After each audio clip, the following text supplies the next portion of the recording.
je participe à effectivement le contenu des grandes opérations budgétaires pour l'exercice 2015, d'autant que je m'y retrouve par rapport à... C'est le droit fil de la première déclaration de politique générale du président Gillot en avril 2001. Là, par contre, nous allons nous resserrer sur les compétences du Conseil général, puisque les ressources publiques n'évoluent pas, mais au contraire connaissent un impact en diminution qui est relativement important. Et malgré tout, nous avons des charges. C'est quand même plus de 271 millions d'euros pour la politique de cohésion sociale, dont 20 millions pour le plan départemental d'insertion et le RSA, avec un nombre de bénéficiaires du RSA qui va de manière exponentielle, 4,5 millions pour l'appui à la politique de logement. C'est aussi, en dehors des 271 millions de politique de cohésion sociale, c'est quand même 60 millions pour la politique de la famille et de l'enfant. Bref, il y a des efforts conséquents par rapport à l'état de misère sociale qui règne en Guadeloupe. Par contre, ce que je me permets de dire, et je l'ai dit dans mon intervention, nous atteignons une cote d'alerte s'agissant des financements eux-mêmes et de la gestion comptable et financière du Conseil général. Les résultats, par rapport aux documents qui ont été remis à l'ensemble des conseils généraux, les résultats prévisionnels pour l'exercice 2015, c'est moins 30 millions d'euros passés. La capacité de désendettement du Conseil général était en 2014 de 5,5 années et va passer en 2015 en prévision à 19,7 années. C'est-à-dire que c'est toute une génération qui va subir en fait la capacité de désendettement. Tout simplement parce que l'État aussi diminue, l'État transfère les compétences pour son compte, donne au départ le montant de dotation nécessaire, mais après réduit chaque fois. Hein. L'État donnait 16 millions, je crois, sur l'allocation personnalisée, mais aujourd'hui le niveau est aux environs 10 millions. Avant l'année 2015, nous aurons à connaître une diminution des produits de la collectivité, et donc ces grandes orientations budgétaires de 2014 s'inscrivent dans ce cadre-là.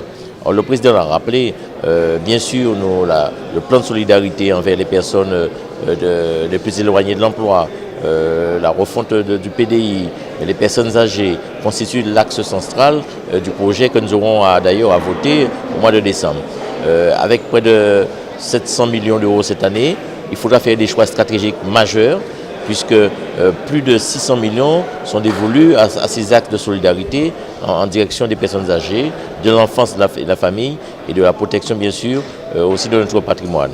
Alors tout restera dans la centaine de millions supplémentaires sur les investissements, même si nous allons continuer sur les axes routiers, les plateformes portuaires, aéroportuaires, bref, sur l'ensemble de ce que fait le département. Il faut souligner quand même une satisfaction générale de tous les conseillers, et y compris moi-même, s'agissant effectivement d'une maîtrise de ces dépenses, même si nous allons connaître une baisse à peu près de 6% des dotations qui seront versées pour l'année 2015.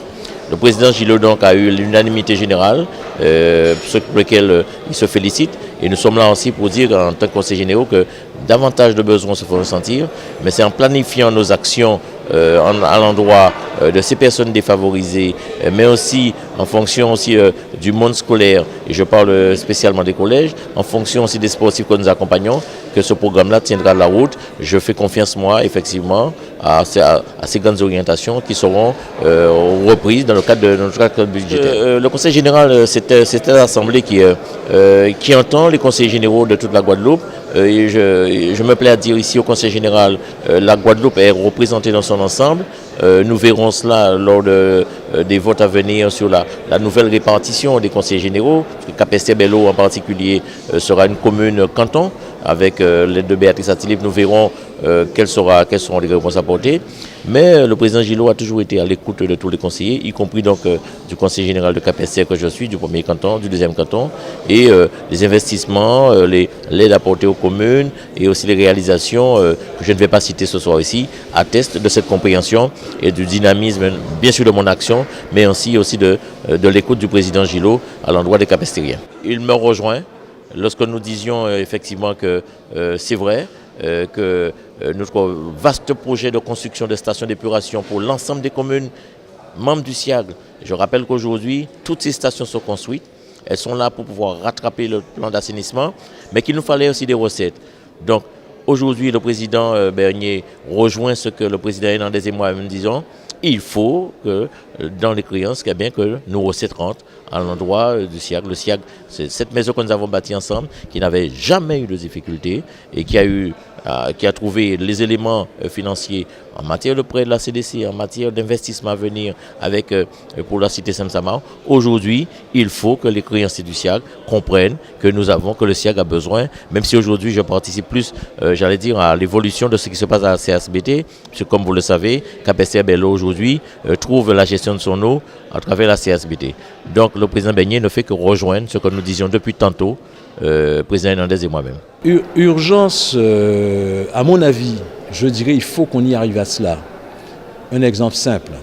Aujourd'hui, nous avons un nombre de bénéficiaires du RSA qui augmente. C'est-à-dire, en fait, c'est des gens qui n'ont pas accès à l'emploi. Et pour avoir l'accès à l'emploi, il faut créer des activités. Il faut avoir une formation. Et notre rôle aujourd'hui, c'est de pouvoir prendre dans le plan départemental d'insertion, insérer ces jeunes. Nous ne sommes pas compétents pour la formation. Nous avons une compétence, mais ce n'est pas la belle compétence au niveau du département région. Nous avons aujourd'hui du développement économique ou de la planification économique qui est de la compétence de la région. Si nous étions ensemble, on aurait pu traiter ce problème d'activité, ce problème de l'accès à l'emploi et ce problème d'insertion à partir d'une politique globale. Aujourd'hui, il y a une politique au niveau du Conseil général, il y a une politique au niveau de la région. Chacun fait la sienne. Donc je pense que ce serait beaucoup plus intéressant dans une collectivité unique qu'on puisse avoir une politique pour l'insertion de nos jeunes.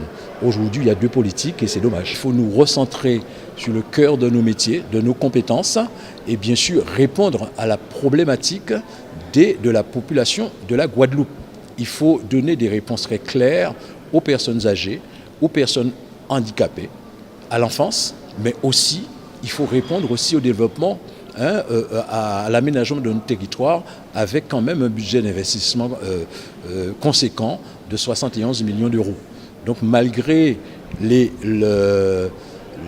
marges de manœuvre difficiles, on essaie quand même de tout faire pour répondre à toutes ces problématiques qui sont les grands enjeux de notre pays, la Guadeloupe. Les problèmes aujourd'hui du SIAG, c'est parce qu'en fait, les gens ne payent pas leurs dettes. Donc il faut payer et je pense qu'à partir de là, la trésorerie du SIAG deviendrait beaucoup plus saine et le SIAG pourrait évoluer normalement. Je l'ai dit déjà, j'étais pour déjà que le SIAG soit le pilote de cette nouvelle structure qu'on allait mettre en place. Mais aujourd'hui, les collectivités gestionnaires ont pris une autre orientation. Mais aujourd'hui, j'ai fait en disant l'annonce de dire qu'il faudrait qu'on se mette autour de la table avec les collectivités majeures, les gestionnaires d'eau, le SIAG et bien sûr qu'on puisse trouver des solutions. La préfète est d'accord parce qu'elle initie une réunion, je crois, vendredi, pour voir dans quelle mesure qu'on pourrait discuter des problèmes du SIAG. Car le problème du SIAG, ce n'est pas uniquement le problème du SIAG. Si au 1er janvier, on n'a pas de visibilité sur la situation du SIAG, c'est toute la Guadeloupe qui va en souffrir. Au niveau social, c'est 407 millions à peu près pour les personnes âgées, les personnes handicapées et bien sûr le principe même de l'allocation du RSA, pour le RSA. Ensuite, bien sûr, il faut ajouter toutes les autres actions que nous menons qui ne sont pas des actions qui soient des actions, je dirais, légales, accompagner les personnes âgées avec, bien sûr, la téléassistance, le portage des repas, la garde itinérante de nuit, bien sûr, le salaire du personnel. Mais au niveau investissement, il faut quand même qu'on garde une section d'investissement conséquent pour accompagner l'aménagement de notre territoire. Et autour de là, c'est 71 millions ou peut-être plus si les choses évoluent pour faire des collèges, des routes, bien sûr les ports et aéroports et accompagner surtout les collectivités communales autour de 7 à 8 millions d'euros pour leur permettre là aussi de mettre en place leur budget d'investissement. Tout ça, c'est des efforts que nous faisons malgré aujourd'hui les marges de manœuvre qui sont très serrées. Nous ferons tout quand même pour répondre à nos compétences, à la problématique de notre population, afin que la Guadeloupe, malgré nos difficultés, puisse quand même évoluer et s'épanouir.